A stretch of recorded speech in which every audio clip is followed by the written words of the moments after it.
Thanks for watching BVR TV news. నా పేరు doctor colonel Macherla Bhikshapathi. నేను జనగామ జిల్లాలో బీజేపీ నుండి ఒక సీనియర్ నాయకుడిని. ఈరోజు నిన్న జరిగినటువంటి ఒక ఘోరమైనటువంటి ఒక అపరాధం అందామా, పాపం అందామా, తప్పంది అనుకున్నా, దగా అందామా, మోసం అనుకుందామా స్త్రీలకు అనేది ఒక చిన్న చర్చ. అయితే మిత్రులారా, మాననీయ పితామహుడైనటువంటి భారతదేశ పితామహుడైనటువంటి నరేంద్ర మోదీ గారి ఆధ్వర్యంలో ఉమెన్స్ రిజర్వేషన్ 33% ఇవ్వాలని ఆయన ఎన్నో అంటే మనస్ఫూర్తిగా స్త్రీ శక్తిని లేపాలని, స్త్రీ శక్తికి ఈక్వల్ రైట్స్ ఇవ్వాలని మహనీయుడు అంబేద్కర్ గారు ఏవైతే చెప్పినరో అదేవిధంగా మోదీ గారు బీజేపీ పార్టీ తరఫున పారదర్శకంగా ఒక స్త్రీ యొక్క వెల్ఫేర్ కొరకు ఒక బిల్లును ప్రవేశపెట్టడం జరిగింది. అయితే స్ట్రైట్ ఫార్వర్డ్గా దీంట్లో కాంగ్రెస్ అండ్ అదర్ అపోజిషన్స్ వాళ్ళు దీన్ని రెఫ్యూజ్ చేసేసారు. ఇది అందరు కనిపిస్తూనే ఉన్నది ఇక్కడ. అయితే కాంగ్రెస్ మరి ఏ విధంగా సమాజంలోకి రేపు వస్తే ప్రజలు వాళ్ళను యాక్సెప్ట్ చేస్తారనేది ప్రజలే నిర్ణయించాలి ఇక్కడ. అయితే ఇక్కడ మనం నిన్న వాళ్ళు కంప్లీట్లీ అపోజిషన్ మనకు ఎంత ఓన్లీ 298 వచ్చేసినాయి. 2/3 మెజారిటీ, 2/3 మెజారిటీ రావాల్సి ఉండే, అది రాలేదు. దాంట్లో అపోజిషన్లో ముఖ్యంగా కాంగ్రెస్ అనేది ఏదైతే ఫెయిల్యూర్ కావడానికి ప్రథమ పాత్ర వహించింది. ఎందుకు వహించింది? దీంట్లో అసలు ఈ బిల్లు హిస్టరీ ఏందని ఆలోచిద్దాం. ఎందుకు కాంగ్రెస్ దీనికి అపోజిషన్ చేసిందంటే ఏ వంక అంటే ఏ లొంక అన్నట్టు అంతే. ఏం లేదు ఇక్కడ. ఏ వంక అంటే ఏ లొంక. దీనికి వాళ్ళది ఒక ప్లాన్ ఏంటంటే, ఈ యొక్క బీజేపీ ఆధ్వర్యంలో కనుక ఈ బిల్లు ప్రవేశపెడితే ఆమోదం కనుక వస్తే పేరు బీజేపీకి వస్తుంది. రేపు యాజిటీస్గా ఇండియా మొత్తం బీజేపీ గెలవడానికి ప్రిపరేషన్లో ఉంది. కాంగ్రెస్ ఎక్కడో ఒక దగ్గర మిల్క్ అని ఏదో చిన్న లాస్ట్ ఆన్ వెంటిలేటర్ టైప్ ఉంది అక్కడ. సో ఈ తరుణంలో కనుక ఈ బిల్లుని కనుక వాళ్ళు యాక్సెప్ట్ చేస్తే అది మొత్తానికి అసలు కేసరి అవుతుంది. కాబట్టి దీన్ని రెఫ్యూజ్ చేసేయాలి. దీన్ని రెఫ్యూజ్ చేయడంలో వాళ్ళు సక్సెస్ అయిపోయారు. మొత్తం ఒక పెద్ద అంటే ఇటువంటి కార్యక్రమాలు చేయడానికి కాంగ్రెస్ మొదటి నుంచి వెన్నుతోటి పెట్టిన విద్య వాళ్ళకు మంచి నిర్ణయం చేసుకున్నారు. మనం సపోర్ట్ చేయదు కథం అయిపోయింది. అయితే ఇది నిన్న జరిగినటువంటి విషయం.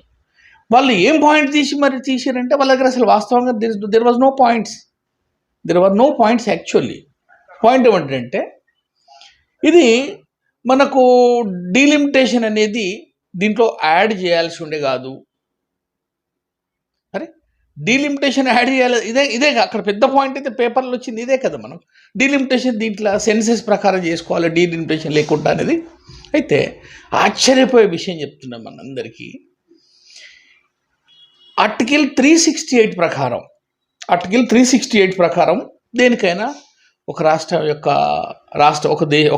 రాష్ట్రం ఏర్పడాలన్నా, బౌండరీస్ సర్దిద్దుకోవాలన్నా అమెండ్మెంట్స్ అనేవి ఆర్టికల్ 368 జరుగుతాయి. అది స్పేస్ ఇస్తుంది, ఆర్టికల్ రాజ్యాంగబద్ధంగా జరిగిపోతాయి. ఇది మనకొకటి తెలవాల్సింది. అయితే ఈ బిల్లు ప్రవేశపెట్టింది ఈరోజే కొత్తగానంటే ఈరోజు కొత్త కాదు. హానెస్ట్లీ అంబేద్కర్ గారు హిందూ కోడ్ బిల్లు పెట్టినప్పటి నుంచి స్త్రీలకు మనం శివుడిని అర్ధనారీశ్వరుడు అంటాం. అంటే సమాజంలో స్త్రీలు సగభాగం. అది పూర్తిగా స్త్రీని గౌరవించాలనేది బీజేపీ తత్వం.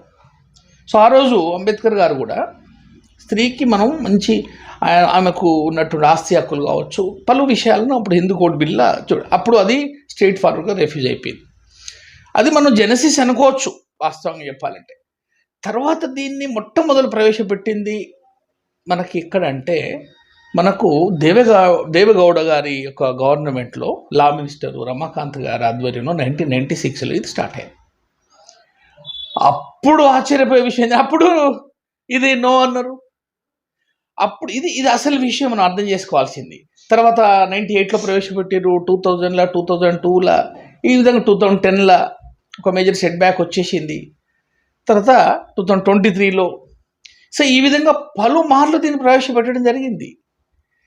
ఎవరు దీన్ని అపోజ్ చేస్తున్నారు, ఎందుకు అపోజ్ చేస్తున్నారంటే 96లో దేవేగౌడ గారు మాననీయ దేవేగౌడ గారి ఆధ్వర్యంలో ఏమంటారంటే పాయింట్లు, సెన్సెస్ లేకుండా దీన్ని డీలిమిటేషన్ అనేది ఉండాలి అని అప్పుడు యాడ్ చేసారు వీళ్ళు జనాలు. చూడండి, ముఖ్యమైన ముగ్గురు, శరద్ యాదవ్, లాలూ ప్రసాద్ యాదవ్, ములాయం సింగ్ యాదవ్.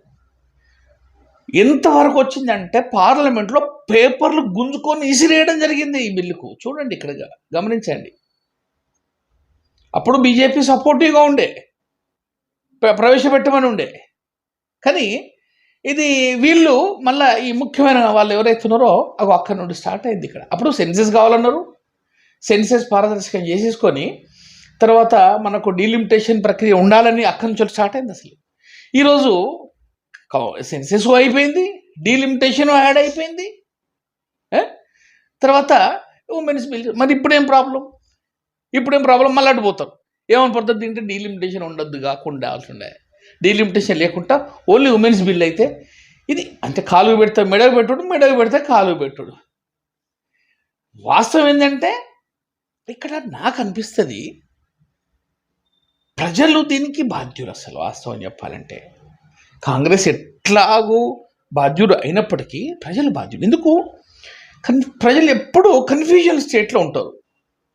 ఏదో కన్ఫ్యూజన్ స్టేట్ అంటే ఇప్పుడు జరుగుతుంది. ఇప్పుడు ఎవరికొవరు గవర్నమెంట్ ఇస్తే మంచిగా ఉంటుంది కదా. ఇప్పుడు మాననీయ నరేంద్ర మోడీ గారి ఒక ప్లాన్లో 1 నేషన్ 1 ఎలక్షన్ అని ఒక కాన్సెప్ట్ ఉంది. దానివల్ల ఉద్దేశం ఏంది? ఏదన్నా జరిగితే దేశానికి సంబంధించిన అది సురక్షిత విషయమే కావచ్చు, ఆర్థికానికి సంబంధించిన విషయాలు కావచ్చు, ఏదైనా చక్కటి గొప్ప అమెండ్మెంట్స్, ఇప్పటి వరకు 104 సార్లు అమెండ్మెంట్స్ అని ఆ రాజ్యాంగంలో అమెండ్మెంట్సే కావచ్చు.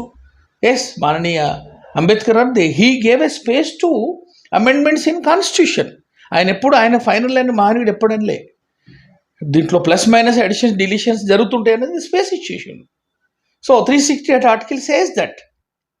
సో ఇక్కడ జనాలు ఏం చేస్తారంటే అదే మళ్ళీ మనకు ఒక ఫ్యూచర్, మన పిల్లల భవిష్యత్తు, మన దేశం యొక్క రక్షణ, మనం ఆలోచిస్తలేము. ఏం ఆలోచిస్తుందంటే ఒక్కరోజు నైట్ ఎలక్షన్స్ ఎంతో ప్రక్రియ అంటే ఎలక్షన్ కమిషన్. ఈసారి మా యొక్క శ్రీమతి గారు ఎలక్షన్లో పాల్గొని చూసినాం. ఇది 1 డే గేమ్ అనిపించింది నాకు, ఒక 1 నైట్ గేమ్. ఆ 1 నైట్లో ఎవరు ఏమి ఇచ్చిండ్రు, ఎవడు ఎంత దాగిపించిండు, ఎవడు ఎంత ఇచ్చిండు తప్ప ఇది దేశానికి సంబంధించింది. ఓటు అనేది అన్నిటికన్నా పెద్ద అస్త్రం అన్న సంగతే భవిష్యత్తును నిర్ణయిస్తుంది అనేది గోరంటి వెంకన్న గారు అద్భుతమైన ఒక పాట పాడతారు. ఏమంటారంటే, నేను మత్తులో ఉండేదో గుద్ది వచ్చినా కానీ ఎక్కడ పడదో నాకే తెలియదు, అది ఏమైందో నాకు తెలియదు అని చాలా గొప్ప పాట పాడతారు అతను. నేను మత్తులో ఉండి నేను మత్తులో ఉండి దేని మీద గుద్ది అయితే వచ్చిన అంటే వాడు అతను ఓటు దగ్గరికి ఆ బూత్ దగ్గర పోయేటప్పుడు కూడా ఒక పెగ్గేసుకొని పోతాడు.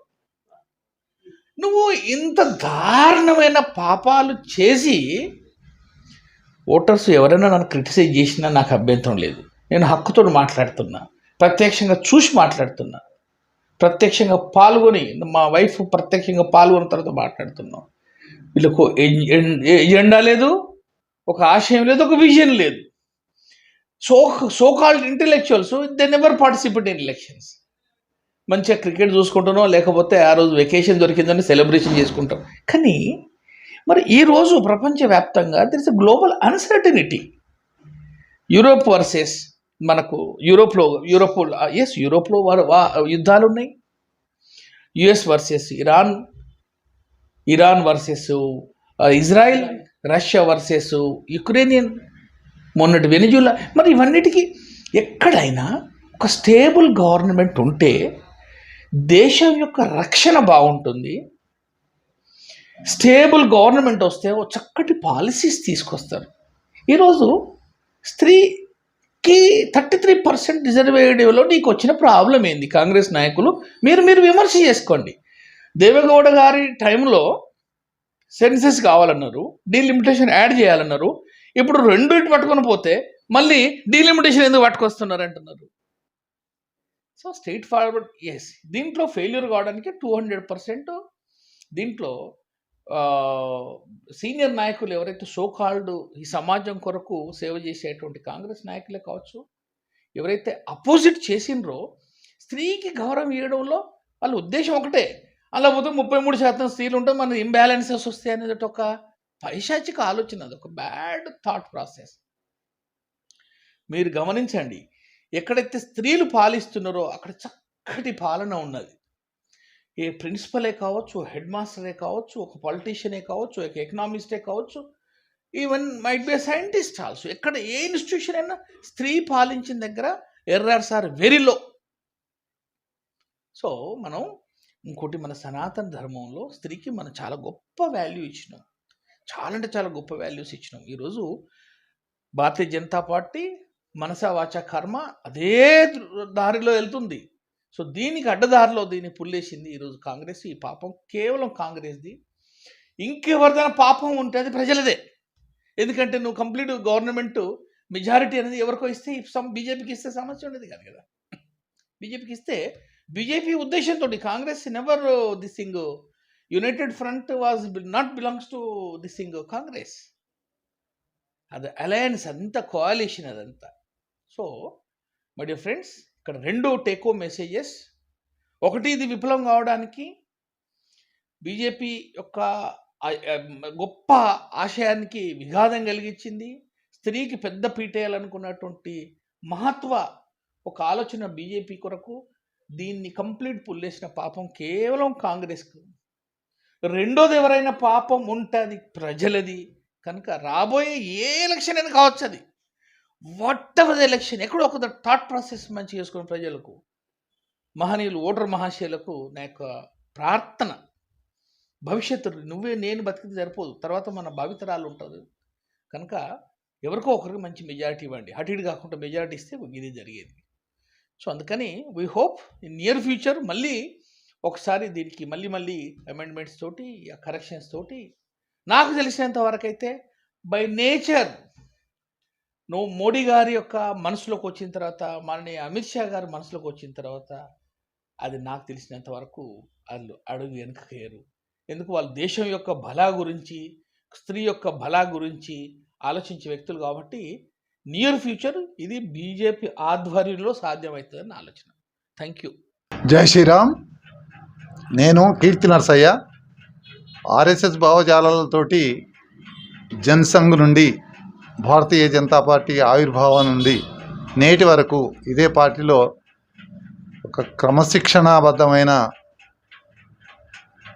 ప్రస్తుతానికి బీజేపీ కార్యకర్తగా నేను పనిచేస్తున్నాను.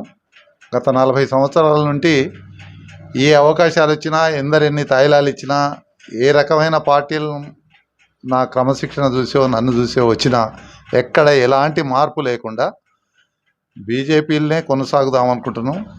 నాకు చేతనైన సహాయం తప్పనిసరి, రాజ్యాంగబద్ధంగా ఈ దేశ సార్వభౌమాధికారాన్ని కాపాడుతూ, సనాతన ధర్మాన్ని కాపాడుతూ ఇదే పార్టీలో ఉండటం నాకు చాలా నచ్చింది. నాతో పాటు మిత్రులు కూడా అదే రకంగా పనిచేస్తారని ఆశిస్తున్నాను. ఈరోజు అంశము పార్లమెంట్లో మహిళా బిల్లు వ్యతిరేకత. ఈ వ్యతిరేకత ఎంత మట్టుకు వచ్చిందంటే, బాగా నానుడి నాకు అనిపిస్తుంది, అధికార పక్షం ఏదైనా ప్రవేశపెడితే దానికి ప్రతిపక్షాలు వ్యతిరేకించాలి. సరే, వ్యతిరేకించాలని అనుకునే ముందు దాంట్లో మంచి ఎంత ఉంది, చెడు ఎంత ఉంది, దేశ ప్రజలకు ఏ రకంగా బాగుపడుతుంది, ఒకవేళ బాగుపడని అంశాలు ఏమన్నా ఉంటే వాటిని తొలగిద్దాము, బాగుపడే వాటిని పార్లమెంట్లో చర్చించి అవి ప్రవేశపెడదామనే ఆలోచన ప్రతిపక్షాలకు కలగాలి. ఇదే విషయం మోదీ గారు మహిళా బిల్లు ప్రవేశం పెట్టే కంటే ముందు ప్రతిపక్షాలను అన్ని కూర్చుండబెట్టి, ప్రధాన ప్రతిపక్షమైన కాంగ్రెస్ను కూడా కూర్చుండబెట్టి, బాబు రేపు మహిళా బిల్లును ప్రవేశపెడుతున్నాం, 33%, వాళ్ళు ఉన్నది 50%, అయినా 33% పెట్టి దీన్ని బిల్లును ప్రవేశపెడుతున్నాం ఏంది అంటే, ఆ సభలో అందరూ ఈవెన్ ఖర్గే గారు కూడా సమర్థించినట్టుగానే మాట్లాడిండు. రాహుల్ గాంధీ గారు కూడా అంతకంటే ఇంకేదో అన్నాడు. మిగతా నాయకులు అందరూ అన్నారు. సరే, మేమేమనుకున్నామంటే మా మోదీ గారి టీం భారతీయ మహిళల మీద ఇటువంటి ఆసక్తికరమైన వ్యవస్థ ప్రస్తుతం ఉన్న కాంగ్రెస్కున్న అనుబంధ సంస్థలు కూడా సమర్థించినాయంటే ఇది సనాతన ధర్మాన్నో మనం రామాయణ మహాభారత పురాణాలలో ఉన్న మహిళలకు ఉన్న గౌరవాన్ని ఇనుమడింపజేసేటట్టుగా ఉంది అని మేము ఎక్కడ ఏ తాయిలాలు పెట్టకుండా ఎవరిని ఏమీ ప్రలోభ పెట్టకుండా మా వైపే కావాలనే ఆలోచన మాకు ఎంత మాత్రం కలగలేదు కూడా. ఆ బిల్లును తీసుకుపోయి సరాసరి పార్లమెంట్లో ప్రవేశపెట్టాం. ప్రవేశపెట్టిన సందర్భంగా ప్రియాంక గాంధీ గారు ఒక మాట అన్నది ఏంటిది, చాణక్య నీతి కంటే గొప్పది అమిత్ షా గారిది, కాబట్టి ఈ చాణక్య నీతి ముందుట మేము అందరికీ జేజేలు పలుకుతున్నామని ఆమె ఒక భాషణ దియే ఉంది. దానికి మాకు అందరికీ ఏమని సంతోషం అనిపించిందంటే, చాణక్య గారి రాజనీతి చాలా గొప్పది. ఆ చాణక్య నీతిలో ఉన్న అర్థము ప్రతి మౌర్య సామ్రాజ్యాన్ని బాగా అభివృద్ధి చెందించి ఈనాటికి కూడా మౌర్య శకము అనే అంత విధంగా చాణక్య నీతి అక్కడ పనిచేసింది. ఏది ప్రజలకి ఎవరైతే వ్యతిరేకం ఉంటారో నందులు, వాళ్ళు అట్టడుగు స్థాయికి పోయినరు, నామరూపాలు లేకుండా పోయినరు, దేశ కుటిల నీతికి వాళ్ళగా ఆదర్శంగా నిలిచిండ్రు. ఓహో పర్వాలేదు, ప్రియాంక గాంధీ గారు ఈ దేశ సమగ్రతను బాగా స్టడీ చేసింది. చాణక్య నీతిలో కూడా అర్థశాస్త్రంలో కూడా మహిళలకు బోలెడంత గౌరవం ఇచ్చింది. ఆ గౌరవాన్ని తెలుసుకున్న ప్రియాంక గాంధీ గారు ఈ మహిళా బిల్లును కూడా ఇదే రకంగా ప్రవేశపెట్టడానికి దోహదపడుతుందని మా మోదీ గారి అండ్ టీం, అమిత్ షా గారు, మేమంతా బాగా సంతోషించాం. ఆ తర్వాత రాహుల్ గారు ఒక చెలోక్తి విసిరాడు, అది ఇంకా దారుణమైన నాలో ఇంకేమనాలో నాకు అర్థం కావట్లేదు. మోదీ గారికి ధర్మపత్ని లేదు, నాకు ధర్మపత్ని లేదు, అయినా మహిళల గురించి మేము బాగా ఆలోచిస్తున్నాం, ఈ మహిళా బిల్లు ప్రవేశపెట్టినందుకు నాకు ఇంకా సంతోషంగా ఉంది అన్నాడు. ఆహా, సభ అంతా, లోక్సభ అంతా చప్పట్లతో మారుమోగింది. ఆ తదుపరి విషయానికి వచ్చిండ్రు, మహిళా బిల్లు ప్రవేశపెట్టాల్సిందే, మహిళా బిల్లు భారతదేశానికి అవసరమే, కానీ వీళ్ళకు ఇంగ్లీష్ వాడు పోతూ ఒక మాట చెప్పినట్టున్నది పాపం, but is bit of poison. ఆ బిట్ ఆఫ్ పాయిజన్ తోటి ఇక చర్చ కొనసాగించారు. దాంట్లో సారాంశం ఏంటంటే 33%లో ముస్లింలకు ఎంత వాటా ఇస్తున్నావు, ఆయన ములాజిం కొడుకు ఆయన అంటాడు, అరే రాజ్యాంగబద్ధంగా ఇదివరకు ముస్లిం రిజర్వేషన్స్ ఇచ్చి సుప్రీంకోర్టు మొట్టికాయలు వేసిన మాట ఆయన మర్చిపోయినట్టున్నాడు పాపం. ఇంకా ఇంకొక ఆయన అంటాడు, స్త్రీలకు కొన్ని ప్రత్యేక అవి ఉన్నాయి, వాళ్ళకు కూడా కొంత ఇయ్యాలే అంటాడు. సరే భయ్, ఈ మాటకు ఒక్కసారి అమిత్ షా గారు ఒక సెలవు ఇచ్చిన, చాలా బాగా నచ్చింది అందరికీ. చూడుని భయ్, ఈ సదన్ను 1 గంట సేపు నేను వాయిదా వేస్తా, మీరన్న 33%లో 50% మీరు ఇంకా వేరే వాళ్లకు మత ప్రాతిపదికగా మీరు బిల్లును ఆమోదించాలంటున్నారు కదా, అదేందో రాజ్యాంగబద్ధంగా మీరు రాసివ్వండి, నేను వెంటనే అమలు చేస్తా. ఏముంది, కాంగ్రెస్ వాదులకు, కాంగ్రెస్ అనుబంధ సంస్థలకు అందరికీ నివ్వెరపోయి అమిత్ షా గారి ముఖం చూడాల్సి వచ్చింది, గావుకేకలు వేయవలసి వచ్చింది. అనర్గళంగా ఏం మాట్లాడుతుందో వాళ్ళకి తెలియకుండా సదన్లో వాళ్ళు మాట్లాడిన తీరు దేశ ప్రజలంతా గమనించారు. ఇది వాళ్లకు ఏమాత్రం అన్నా రాజ్యాంగ విషయంలో, లేకపోతే ప్రజా పరిపాలన విషయంలో, చట్టబద్ధత విషయంలో అవగాహన లోపం తప్ప ఇది ఇంకోట్లేదు. మరీ చెప్పిండు అమిత్ షా గారు, మీరు గావు కేకలు వేయటం కాదు, 1 గంట సేపు నేను సదన్ను వాయిదా చేస్తా, 53%లో 50% మీరు ముస్లింలకు అంటున్నారు, ఇతరులకు అంటున్నారు, ఏ రకంగా రాజ్యాంగబద్ధంగా తీసుకొచ్చి ఆ పేపర్ పెట్టండి, నేను అమలు చేస్తా, ఈ మహిళా బిల్లును మీరు ప్రవేశపెడతారా అని సూటిగా ప్రశ్నించిండు. జవాబు లేదు. అయితే కాంగ్రెస్ కుటీల నీతి ఒక్కటే ఇక్కడ. ఇప్పటి వరకు 130 సార్లు రాజ్యాంగ సవరణ చేసిండ్రు. ఆ రాజ్యాంగ సవరణలో ఎడ్యుకేషన్ మీద పడ్డరు, విద్య మీద పడి ముస్లింలకు ఒక ప్రత్యేకమైన అవకాశం ఇచ్చిండ్రు. వాళ్ళకు ఒక మదర్సాలు ఉండొచ్చు, వాళ్ళ మత ప్రాతిపదికన పాఠశాలలు పెట్టుకోవచ్చు, వాళ్ళ మత ప్రాతిపదికైనా ఏదైనా చేయవచ్చు. హిందువులు మాత్రము వాళ్ళు గుళ్ళు గోపురాలు కట్టుకోవద్దు, కట్టుకుంటే దానికో కమిషన్ సర్కారుకి చెప్పాలి, వాళ్ళ బళ్ళల్లో సనాతన ధర్మం, భగవద్గీత లాంటి సనాతన ధర్మ విషయాలు చెప్పకూడదు, పాఠ్యాంశాలు చేయకూడదు. ఉన్న సరస్వతి శిశు మందిర్లకు వాళ్ళు ఎప్పుడు రాజ్యాంగబద్ధంగా ఎక్కడ ఏం అవకాశం ఇవ్వలేదు. అది అట్లున్నది. దేవాలయాల మీద అనేక రకమైన ఇవి దేవాలయాల హిందువులు సమర్పించిన కానుకలలో నుంచి గవర్నమెంట్ ఖాతాలకు వెళ్ళిపోతాయి. ఆ గవర్నమెంట్ ఖాతాలు అందరికీ పనిచేస్తుంది. మరి అదే రకంగా ముస్లింలకు ఎక్కడనుందా? క్రైస్తవులకు ఎక్కడనుందా? ఎక్కడ లేదే. ఇంకా వక్ఫ్ బోర్డు అనేది పెట్టిర్రు. ఇక వక్ఫ్ బోర్డు గురించి చాలా నేను చెప్పవలసిన అవసరం లేదు, సమయం చాలా తక్కువ ఉన్నది కాబట్టి నేను ఒకటే విషయంలో చెప్తాను. వక్ఫ్ బోర్డు అనేది వాళ్ళ ఆస్తులు వాళ్ళకి కావాలి, సర్కారుతో పని లేదు, దానికి అధిష్టానం ఉంటుంది, వాళ్ళు మేపుతారు. అది బాగా గమనించేట్టుగా ఇదే పార్లమెంట్ సదన్ చేసింది. ఇన్ని చేసిన వ్యవస్థ ఒక కాంగ్రెస్ పరిపాలనలో మాత్రమే జరిగింది. ఇవన్నీ అయినాక మొదటి నుంచి కాంగ్రెస్ వాళ్ళు ఒక ముస్లిం పక్షపాతిగా హిందువులను అనగదొక్కేటట్టు సనాతన సాంప్రదాయాలని మొత్తం అట్టడుగు స్థాయికి పోయేటట్టు అనేక రకాలు ఉన్నాయి. ఉదాహరణకు ఒకటే చెప్తా.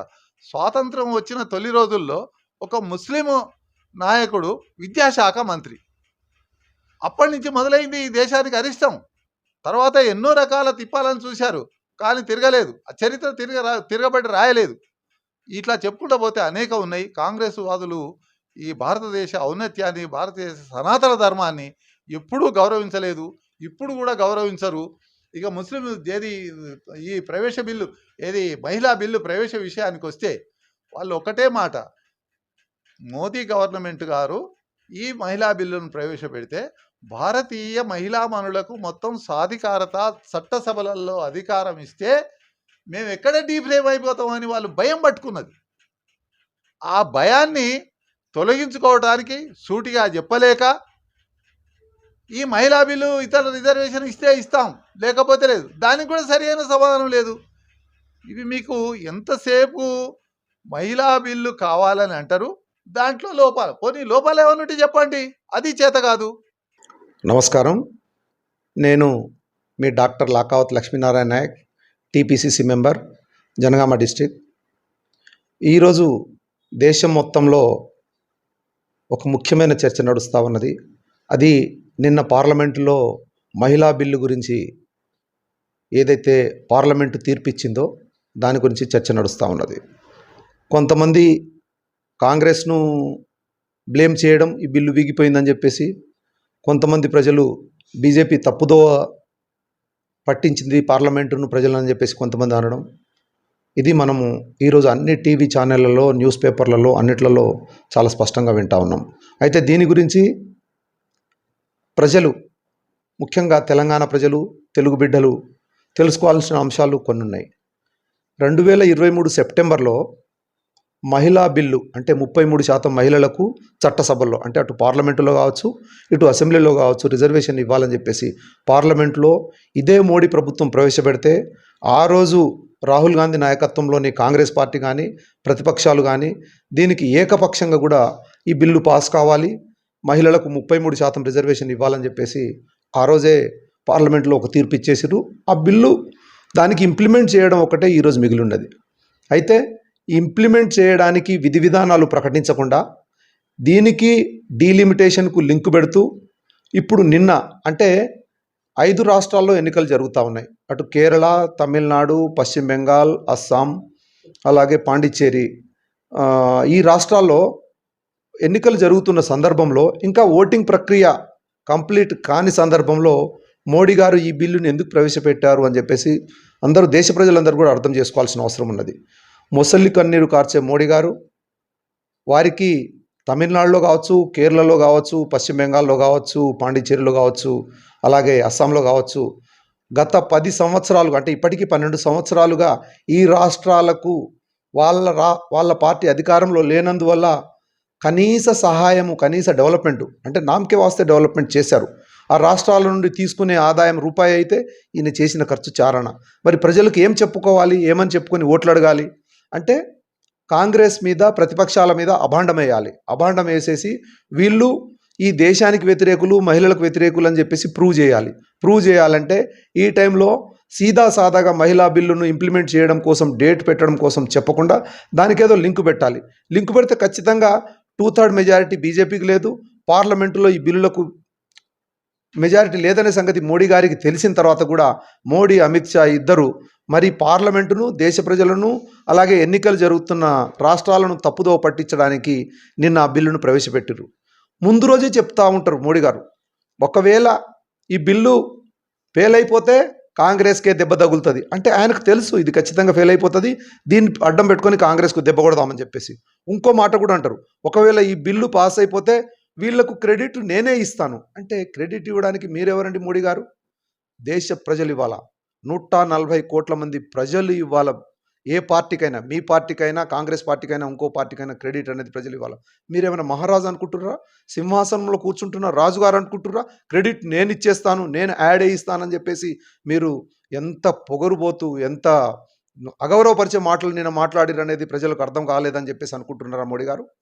ఈరోజు కూడా ఇంతకుముందే ఒక గంట క్రితమే మోడీ గారు టీవీ ముందు వచ్చారు. వచ్చేసి ఆ బిల్లు విగిపోయినందుకు నేను మహిళలకు క్షమాపణ కోరుతున్నానని చెప్పేసి అన్నారు. నిజంగా మీరు ఈ మాటకు మీరు అర్హులు. ఎందుకంటే మీరు తప్పు చేశారు. మహిళల బిల్లును ఇంప్లిమెంట్ కాకుండా మీరు చేసింది మీరు. ఎందుకంటే దానికి కాలడ్డం పెట్టింది కాంగ్రెస్ కాదు, మీరు డీలిమిటేషన్ అనే ప్రక్రియను దానికి అడ్డం పెట్టేసి మహిళా బిల్లుకు కాలడ్డం పెట్టింది మోడీ గారు, అమిత్ షా గారు. ఇది దేశ ప్రజలందరూ అర్థం చేసుకోవాలా.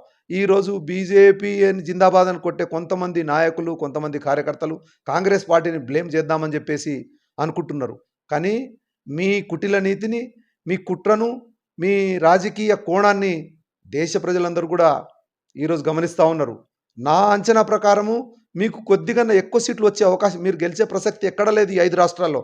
కొద్దిగా ఎక్కువ సీట్లు వచ్చునేమో మీరు, ఒకవేళ నిన్ను బిల్లు ప్రవేశపెట్టకపోతే. కానీ నిన్న ఎంత కుట్రతోని, ఎంత కుతంత్రంతోని ఈ బిల్లును మీరు ప్రవేశపెట్టారనేది మిమ్మల్ని అభిమానించే ప్రజాస్వామ్యవాదులు కూడా ఈరోజు వాళ్ళు ముక్కు మీద వేలేసుకుంటారనే సంగతిని మీరు గుర్తుంచుకోవాల్సిన అవసరం ఉన్నది. మీకు సింగిల్ డిజిట్ సీట్లు అటు కేరళలో కావచ్చు, ఇటు అస్సాంలో కావచ్చు, మధ్యలో తమిళనాడులో కావచ్చు, ఆ కొసకు వెస్ట్ బెంగాల్లో కావచ్చు, మీ పరిస్థితి ఎక్కడ ఉంటుందో మీకు 23వ తారీఖు నాడు ఓటు జరిగే రోజు మీకు ఖచ్చితంగా తెలుస్తుంది. అయితే కాంగ్రెస్ పార్టీ ఈరోజు దేశ ప్రజలందరికీ కూడా ఒక అంశాన్ని తీసుకొస్తా ఉన్నది. మహిళా బిల్లును 33% బిల్లును ఇంప్లిమెంట్ చేయాలంటే ఇప్పుడున్న సంఖ్య ఏదైతే 543 ఉందో దాంట్లో నుండి ఒకవేళ 33% ఇస్తే మరి అంటే ఇప్పుడున్న నాయకుల సీట్లు పోతుందనా బీజేపీ వాళ్ళ భయం? ఇప్పుడు పార్లమెంట్లో కూర్చున్న వాళ్ళు కొంతమంది మగవాళ్ళు ఇంటికి వెళ్ళిపోతారు, లేడీసు బయటకు వస్తారనా మీ భయం? మీకు సీటు ఉండాలి. ఇప్పుడు పార్లమెంట్లో కూర్చున్న నాయకులారా మీకు సీటు ఉండాలి. మళ్ళీ మహిళా బిల్లు పేరు మీద మీ కుటుంబ సభ్యులకు, మీ బంధువులకు, మీ కులవర్గానికి సీటు ఉండాలని చెప్పేసి కుటిల నీతి ఈ బీజేపీ నాయకుల్లో ఉన్నది. కాబట్టి ఈ కుటిల నీతిని దేశంలోని ప్రజలందరికీ తెలియజేయాలని చెప్పేసి జితనే భాగీదారే ఉతనే హిస్సేదారే అని చెప్పేసి రాహుల్ గాంధీ గారు ఏదైతే జోడో యాత్రలో మరి ఈరోజు రాజ్యాంగాన్ని పట్టుకొని ప్రజలకు ఏదైతే వాగ్దానం చేస్తూ ఉన్నారో మోడీ గారు, మీరు ఒకటే మహిళా బిల్లును సపరేట్గా తీసుకురండి, పార్లమెంటులో 29 నుండి 600 నేను ఇంప్లిమెంట్ చేస్తానని చెప్పేసి చెప్పండి. అది ఒక ఎత్తు. మీరు డీలిమిటేషన్ చేసే ముందు కులగణన, జనగణన, కేవలం జనగణనే కాకుండా కులగణన. ఎందుకంటే ఈరోజు దేశం మొత్తానికి రోల్ మోడల్ మన తెలంగాణ ముఖ్యమంత్రి రేవంత్ రెడ్డి గారు. ఒక రెడ్డి బిడ్డ అయి ఉండి బీసీలకు న్యాయం జరగాలని చెప్పేసి ఈరోజు ఏ కులం జనాభా ఎంత ఉందని చెప్పేసి ఈరోజు జనాభా లెక్కలు తీసేసి దేశానికి ఒక రోల్ మోడల్ నిలిచారు. దీని ద్వారా ఏంది, వీళ్ళ సంఖ్యాపరంగా వీళ్ళు ఎంత ఉన్నారు, బీసీలు ఎంతమంది ఉన్నారు, వీళ్ళకు ఎన్ని సీట్లు ఇవ్వాలి, పార్లమెంట్లో ఎన్ని సీట్లు ఇవ్వాలి, మహిళల్లో ఎన్ని సీట్లు ఇవ్వాలి, అసెంబ్లీలో ఎన్ని సీట్లు ఇవ్వాలని చెప్పేసి ఒక్క లెక్క ఖచ్చితంగా దొరుకుతుంది. మీరు ఈ మాట చెప్పండి మోడీ గారు, మేము జనగణన చేస్తాము, జనగణనతో పాటు కులగణన చేస్తాము, కులగణనతో వాళ్ళ వాటా రాజ్యాధికారంలో బీసీల వాటా, ఎందుకంటే ఎస్సీలకు ఎస్టీలకు దామాషా ప్రకారము వాళ్ళ వాటా వాళ్ళకు వస్తున్నది. కానీ బీసీలు 55% మంది ఉన్న బీసీలకు మీరు వాటా ఇస్తానని చెప్పేసి లిఖితపూర్వకంగా పార్లమెంటులో బిల్లు ప్రవేశపెట్టేటప్పుడు ఎందుకు చెప్పట్లేదు అని ఈరోజు రాహుల్ గాంధీ గారు ప్రశ్నిస్తున్నారు. మీరు దానికి సమాధానం చెప్పాల్సిన అవసరం ఉన్నది. అంతేగాని మేము బుల్డోజ్ చేసేస్తాము, మేమేదో కాకి లెక్కలు చెప్పేస్తాము, బీజేపీ గెలిచే సీట్లను పార్లమెంటుగా డివైడ్ చేస్తాము, బీజేపీ కుటుంబ సభ్యులను, మహిళలను కూడా వాళ్ళను పార్లమెంట్లోకి తీసుకొస్తామని చెప్పేసి మీరు ఏదైతే బీసీ ప్రజల నోట్ల మీద మట్టి కొడదామని చెప్పేసి మీరు అనుకుంటున్నారో దీన్నే ఈరోజు దేశం అడ్డుకుంటుంది. అందుకే ప్రతి బీసీ మహిళ ఈరోజు ఆలోచిస్తున్నది, మోడీ గారు తీసుకొస్తున్న మహిళా రిజర్వేషను ఓసీ అంటే కొంతమంది, అందరూ ఓసీలు కూడా కాదు, మళ్ళీ కొంతమంది పార్లమెంట్లో కూర్చున్న కుటుంబ సభ్యుల కోసమేనా లేకుంటే దేశంలో ఉన్న బీసీల కోసమేనా అని చెప్పేసి ఆలోచిస్తూ ఉన్నారు. ఇంకా కొంతమంది నాయకులు కాంగ్రెస్ పార్టీని ఇది ముస్లింల పార్టీ, ముస్లింలకు సహకరించే పార్టీ అని చెప్పేసి పదే పదే చెప్తా ఉన్నారు. ప్రజలారా మీరు బాగా అర్థం చేసుకోవాలి. దేశంలో 55% మంది బీసీల హక్కుల కోసం కాంగ్రెస్ పార్టీ పోరాటం చేస్తుంది. దేశంలో 10% మంది గిరిజనుల హక్కుల కోసం పోరాటం చేస్తుంది. దేశంలో 15% మంది దళితులు వారి హక్కుల కోసం కాంగ్రెస్ పార్టీ కొట్లాడుతుంది. అంటే 55 + 15 70 + 10 80% మంది వీళ్ళు హిందువులు కాదా? అంటే బీసీల గురించి పోట్లాడేది, బీసీల గురించి మాట్లాడేది కాంగ్రెస్ పార్టీని మాట్లాడేసి మీరు విస్మరించేసి కేవలము ముస్లింల పార్టీ అని చెప్పేసి ఏ రకంగా అంటారు? ముస్లింలను కాంగ్రెస్ పార్టీ గౌరవిస్తుంది. ఏ ముస్లింను గౌరవిస్తుంది? భారతదేశంలో పుట్టిన ముస్లింను గౌరవిస్తుంది. మీరు కాదంటారా బీజేపీ వాళ్ళు? భారతదేశంలో పుట్టిన ముస్లింలను మేము గౌరవించమని చెప్పేసి మీరు అంటారా? మీకు అంత ధైర్యం ఉందా? మరి ఆ మాట చెప్పండి. అప్పుడు ఈ సమాజం మీకేం సమాధానం చెప్తుందో దాని గురించి అప్పుడు ఆలోచించాలి. ఇంకో విషయము, ఒక దేశము ఒక ఎన్నిక అని చెప్పేసి పదే పదే మీరు చెప్తా ఉన్నారు. ఆ మాటలో మీది కుట్ర ఉన్నది.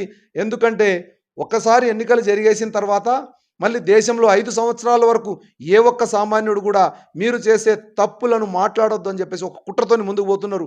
మీరేం చేశారు? మీకు అధికారం ఉంది కదా అని చెప్పేసి 3 నల్ల చట్టాలు తీసుకొచ్చేసి ప్రజల మీద రుద్దితే ఆ టైంలో యూపీలో ఎన్నికలు వస్తున్నాయి, ఢిల్లీలో ఎన్నికలు వస్తున్నాయి, హర్యానాలో ఎన్నికలు వస్తున్నాయి అని చెప్పేసి భయానికి మీరు మళ్ళీ నల్ల చట్టాలను వాపస్ తీసుకున్నారు.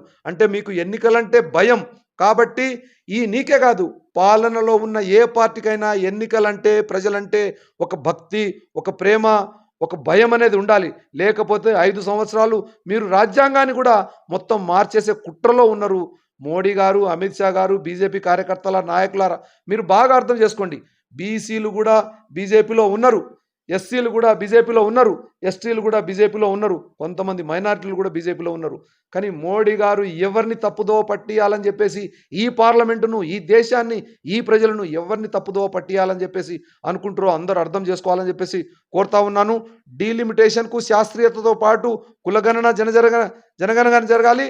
పార్లమెంటులో కానీ అసెంబ్లీలో కానీ మహిళా బిల్లుకు కూడా సపరేట్గా 29 నుండి ఖచ్చితంగా 100 అయినా 100, 111 అయినా వచ్చే ఎన్నికల్లో మేము ఇంప్లిమెంట్ చేస్తామని చెప్పేసి ఇట్లా సపరేట్ చట్టాలు చేయండి. కానీ దానికి లింకు, దీనికి లింకు ఫెయిల్ అవుతుందని చెప్పేసి తెలిసేసి మళ్ళీ మొసలి కన్నీరు గార్చుకుంటూ ఎన్నికల్లో లబ్ధి పొందుదామని మళ్ళీ మహిళలకు సారీ చెప్పుడు నేను ఓడిపోయి, నిజంగా మీరు ఓటమి పొందే పనే చేశారు మోడీ గారు. అందుకే మీరు ఓడిపోయారు. ఖచ్చితంగా మీరు ఇప్పటికీ ఇది 3వసారి మీరు ప్రధానమంత్రి. ఖచ్చితంగా వచ్చేసారి మీరు ప్రధానమంత్రి కారు. దేశ ప్రజలు నిర్ణయించుకున్నారు. రాహుల్ గాంధీనే ఈ దేశానికి కాబోయే ప్రధానమంత్రి.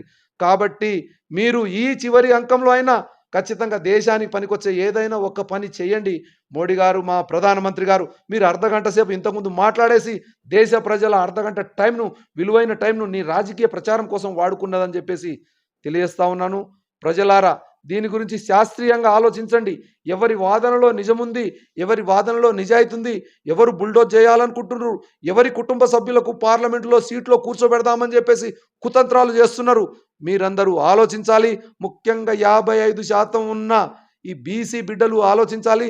దక్షిణ భారతదేశంలో ఉన్న 5 రాష్ట్రాలు కూడా ఈ డీలిమిటేషన్లో ఏం కుట్రలు ఉన్నాయి, ఏం కుతంత్రాలు ఉన్నాయని చెప్పేసి ఆలోచించాలని చెప్పేసి కోరుకుంటూ మరి బీవీఆర్ ప్రేక్షకులకు అలాగే తెలంగాణ ప్రజలందరికీ కూడా ప్రత్యేకంగా నమస్కారాలు తెలియజేస్తున్నాను. నమస్కారం.